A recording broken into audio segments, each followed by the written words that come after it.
زما خیالونه عجیبولی شي ځینې کارونه معجزولی شي د عشق خبرې چې محفل کې وشي یو سړی داسې سنجیدولی شي چې انګورو خوري پروا یې نه وي چې شراب وسکي نشولی شي زاړه فکرونه ټول پسین لاوشي نوي فکرونه نظریولی شي او د سنگ مرمرو نه جومات جوړ شي خو د غریب کور کې ډیوه مړولی شي. السلام علیکم ګرانو کتونکو مینوالو قدرمندو، زیم ابوبکر او تاسو ګورئ پروګرام د یادونو مازیګر. د یادونو په مازیګر کې زمونږ سره زمونږ درون ګران میلمه سید خان سید میلمه دی چې د ډیر وخت نه په شعر او شاعري باندې په کم عمر کې خپل یو پہچان جوړ کړی دی او د مختلفو ځایونو په مختلفو پروګرامونو کې موږ سید خان سید ګورو چې خپل شاعري، خپل غزلې، نظمونه ریکارډ کوي. خو د سید خان سید د یادونو په مازیګر کې هم د پروګرام ریکارډ کول یو خواهش جوړ شو. نو راځو ستاسو ملاقات کوو د سید خان سید سره. سید خان سید صاحب د یادونو په دې مازیګر کې موږ تاسو ته هرکلی وایو. ابوبکر ډېره زیاته مننه کوم ستاسو چې ماله مو په یادونو مازیګر کې ټایم راکو. ستا ډېره زیاته مننه کوم چې ماله مو ټایم راکو. مننه. سید خان سید صاحب که لږ شانتې خپل کاروباري او تعلیمي او د شاعرین علاوه خپل مصروفیات واضح کوي نو ډېره مننه به وي. ابوبکر زما خو داسې دغه نشته، خو زه تعلیم کوم، د 10 کلاس سټوډنټ یم او له تعلیم کوم او د شاعرۍ چې دغه په ادب کې مې دا یو کال شو او لا کوشش کوم چې شاعري په ادب کې نور مخکې منډه تړلو وایم. سید خان سید صاحب په یو خواهش او امید باندې د یادونو په مازیګر کې موږ تاسو میلمانه کړي او مینوال و انتظار هم کوي که هغو ته نوي شعرونه یا غزلې تاسو ریکارډ کوي او هغو ته ووایي نو ستاسو به ډېره مننه وي. ډېره زیاته مننه ابوبکر. څه شعرونه وایم چې دغه تمه مې د یار و چې به راشي، ټول ژوندون مې د جانان په تمه تېر کو چې زه هېر یم نو زه یې سفر واکړم خلکه دغه بې وفا مې ځکه هېر کو چې د عشق نه یې همیش کړی نفرت و سید خان هم چا په زلفو کې راګیر کو.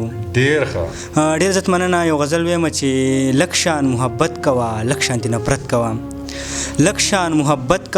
شانتې نفرت کوه ای شیخه دنیا دې اسره کړې ده لږ شانې خو سوچ د آخرت کوه. مننه. ای شیخه دنیا دې اسره کړې ده لږ شانې خو سوچ د آخرت کوه. ای کاکا دا زوی دلو پر شوی دی لږ خورې دې زوی ته نصیحت کوه. مننه. ای کاکا دا زوی دلو پر شوی دی لږ خورې دې زوی ته نصیحت کوه. وروستو به بچرې پاتې نشي ته ژوند کې خو دې لږ شانې محنت کوه. ای کاکا مې په ژوند کې غواړې ته بیا دې د خپل مور او پلار خدمت کوه. مننه. ډېره مننه. ای کاکا مې په ژوند کې غواړې ته بیا دې د خپل مور او پلار خدمت کوه. ای سید خان هر څوک به دې ښه وایي ته د مشرانو دې عزت کوه. ډېره مننه. ای سید خان هر څوک به دې ښه وایي ته د مشرانو دې عزت کوه. ډېره مننه. سید خان سید صاحب معلومه ده او امید لرو چې کتونکو به ستاسو د دې شعرونو او د دې غزل نه ډېر خوندونه او ډېره مزه اخیستي. که دې مینوالو ته یو روماني شانتې ښه غزل بل شریک کوي نو ستاسو به ډېره مننه وي. مننه. د غزل نه مخکې نور څه شعرونه چې ګلې تو د ګل په شان ستا ګلاب ځواني خدای کو چې نشه کړم دا شراب ځواني او نورې نشې نه کوم دې مې کړه خراب ځواني او زه سید خان به یې څه وایم وه ستا له جواب ځواني. ډېره مننه.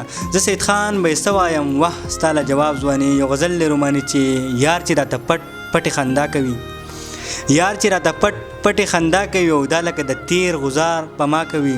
یو ځل قسم چې د وفاو کې بیا سره کله یار جفا کوي. مننه. یو ځل قسم چې د وفاو کې بیا سره کله یار جفا کوي او سوځي رقیبان ترنه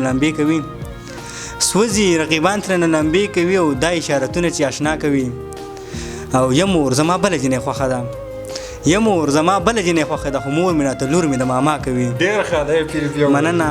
یا مور زما بله جنې خوښه ده خو مور مې راته لور مې د ماما کوي. یا بچی چې ظلم په چا ونه کړي بچی چې ظلم په چا ونه کړي او دغه نصیحت ته بابا کوي.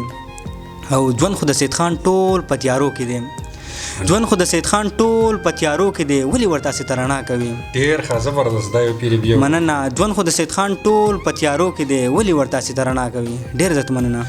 ګرانو کتونکو مینوالو قدرمندو د سید خان سیدو چې تاسو سره خپل شعرونه او خپل غزلې شریکې کړې او زموږ به کوشش وي چې د مختلفو ځایونو نه د سنجیده شاعرانو سره د هغه شاعرانو سره چې هغه په سوشل میډیا الکترونیک میډیا باندې تاسو ته مخې ته نه دي راغلي زموږ د یادونو د مازدیګر به دا کوشش وي چې موږ هغه مخونه مخې ته راولو هغه پټ لالونه چې هغه په سوشل میډیا الکترونیک میډیا باندې نه فیش شوي نو موږ زموږ دا کوشش ته روان یو د روان پروګرام پورې ستاسو نه اجازت غواړو د الله په امان.